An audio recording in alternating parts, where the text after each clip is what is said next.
जो जो जो गिरफ्तार हो जाए, अगर वो रिहा होगा सिर्फ उस सूरत में जब पार्टी छोड़ेगा, गिरफ्तार नहीं होगा तो घर वालों के साथ क्या हो रहा है। हमाद साहब ने ट्वीट किया कि कल मेरे वालिद को धमकी दी गई थी कि उनकी बेटियां भी गिरफ्तार हो सकती हैं। आज मेरी 2 बहनों के घर छापे पड़े लेकिन वो दोनों मौजूद नहीं थी। फिर वो बता रहे हैं कि मैं 3 बहनों का वाहिद भाई हूँ। कल मेरे घर पर रेड किया गया, मेरे वालिद को थ्रेटन किया गया, 80 बरस से ज़ायद के उनके वालिद हैं, और फिर उनको कहा गया कि उनकी बेटियों को उठा लिया जाएगा। और आज तकरीबन 1 घंटे तक उनके जो 3 बहनें हैं उनके घर पर रेड किया गया।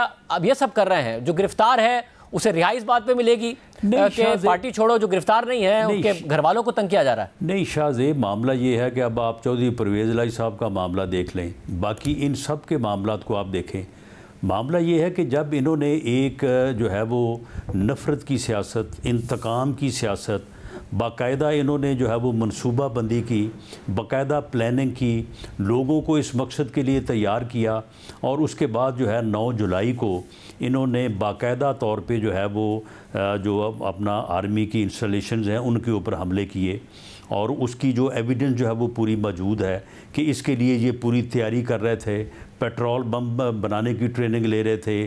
गुलेल जो है ये आप देखें कि जीबी की गुलेल भी और लाहौर की भी एक ही जगह से जो है वो सारी बनी हुई है। तो पूरा इन्होंने तैयारी के साथ जब एक इन्होंने काम किया, और ये अब ऑफेंस जो इन्होंने किया है उसमें इन्होंने यानी इस हद तक चले गए। देखें, किसी भी कौम के शोहदा जो हैं वो उस कौम का प्राइड होते हैं, और उस प्राइड की बुनियाद के ऊपर उस कौम का दिफा होता है। तो जब ये क्रॉस करके लोगों के घरों को आग लगाने, आप मुझे बताएं कि 75 साल पाकिस्तान की तारीख में कभी यानी बदतरीन मुखालफत के बावजूद कभी किसी सियासी मुखालफ का किसी सियासी मुखालफ ने घर जलाया है? इन्होंने काम ही यहाँ से शुरू किया कि घरों को जो है वो आग लगाओ। शोहदा की यादगारों को, उनके मुजस्मों को किस तरह से जो है उन्होंने जलाया, किस तरह से उन्होंने बेहुरमती की। अब जब केसेस इनके खिलाफ हैं तो ये खुद को पेश करें, ये ट्रायल फेस करें। अगर बेगुनाह है तो वहाँ पे अपनी ज़मानत जो है वो क्लेम करें। अब ये है कि ये यानी पेश होने का या जेल जाने का तो ये कहते हैं कि ये तो बिल्कुल झूठ हो जाए। कोई पेश होने को तैयार नहीं है, कोई सामने आने को तैयार नहीं है। तो जब इस तरह से छुपेंगे तो फिर पुलिस जो है वो कभी इनको इनके अजीज़ों के घरों में, कभी भाइयों के घरों में, कभी बहनों के घरों में। मगर रासर साहब, कल जो आप लोगों ने जियो फेंसिंग का डेटा जारी किया था कि किस किस रहनुमा ने राब्ता किया उन लोगों से जो बलवाई थे। इमरान खान साहब का जिक्र था, दीगर रहनुमाओं का जिक्र था, हमाद साहब का भी जिक्र था। उन्होंने कहा कोई एक राब्ता मेरा साबित करके दिखा दे कि मैंने उस दिन किसी को भी फ़ोन किया हो, मैंने किया ही नहीं है। तो ये जियो फेंसिंग का रिकॉर्ड है, ये भी क्या फिर मैनिपुलेट किया जा रहा है लोगों को इम्प्लीकेट करने के लिए कि किसी तरह गिरफ्तार हो और फिर रिहाई शर्त पर होगी जी आपने इमरान खान से को छोड़ना है?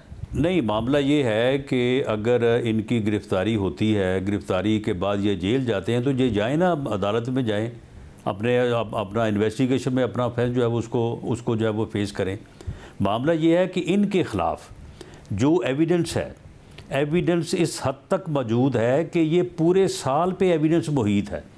ये पूरा साल जो है ये आप मुझे बताएं कि इनके जो सोशल मीडिया पे इनके अकाउंट हैं वहाँ पे जिस किस्म की गुफ्तगू, जिस किस्म का जो है ये यानी ज़हन साजी ये करते रहे हैं, तो ये तो हर एक के ख़िलाफ़ जो ये किस तरह से कहते थे कि जी अवाम फट पड़ेंगे, अवाम जब बाहर निकलेंगे आपको छुपने के लिए जगह नहीं मिलेगी, अवाम जो है वो चर दौड़ेंगे, अवाम जो है वो हर चीज़ को बहा के ले जाएंगे। ये किस बात के इशारे करते थे? मगर सारी तैयारी जो है ये इसी मकसद के लिए कर रहे थे, लेकिन उसमें अवाम इनके साथ नहीं थे।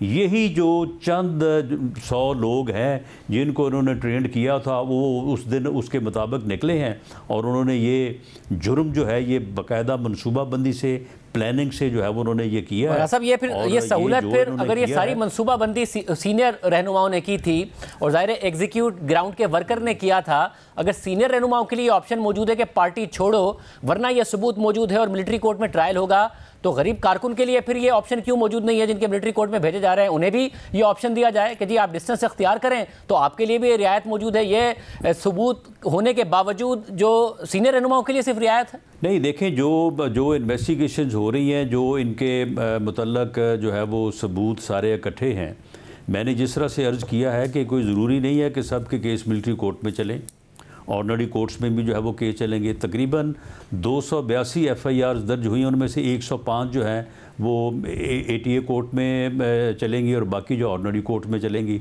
जो मिलिट्री कोर्ट में केसेस जा रहे हैं, मेरा नहीं ख्याल कि उनकी तादाद जो है वो 5-7 से ज़्यादा होगी। और जो मुलजमान गिरफ़्तार हैं उनमें से चंद दर्जन लोग होंगे जिनकी तादाद जो है वो होगी जो मिलिट्री कोर्ट में जिनका ट्रायल होगा। अब देखें, हर आदमी का जो जुर्म है उसकी एक अपनी नोयत है, उसके मुताबिक उसका फ़ैसला होगा कि वो ऑर्डिनरी कोर्ट में फ़ाल करता है, ATA में फ़ाल करता है, या वो मिलिट्री कोर्ट में फ़ाल करता है। लेकिन यहाँ पे जिस आदमी के ख़िलाफ़ जो है वो जो सबूत होगा वो पूरी तरह से जो है वो सब्सटेंशिएट करेगा तो फिर ही उसके ख़िलाफ़ जो है वो केस चलेगा। इसमें बहुत सारे लोग होंगे जो माफ़ी तलाफ़ी के ऊपर, शर्मिंदगी के ऊपर जो है वो उनकी रिहाई या उनकी माफ़ी हो सकेगी, और बहुत सारे लोग ऐसे होंगे कि जिनकी माफ़ी नहीं हो सकेगी, जिनका मगर साहब ये सारा कुछ ट्रायल के कंक्लूड होने के बाद भी अगर कोई आदमी जो है वो अदालत के सामने भी शर्मिंदगी का इजहार करे, अदालत के सामने भी जो है वो अपने आप को गिल्टी प्लीड करे और माफ़ी का खासगार हो, तो वहाँ पे भी जो है सज़ा में राहत दे दी जाती है, सज़ा में कमी ले आई जाती है। मगर साहब ये सारा चीज़ जो है ना, ये तो इस मरहले पे भी और अगले मरहले पे ये चीज़ तो रहेगी।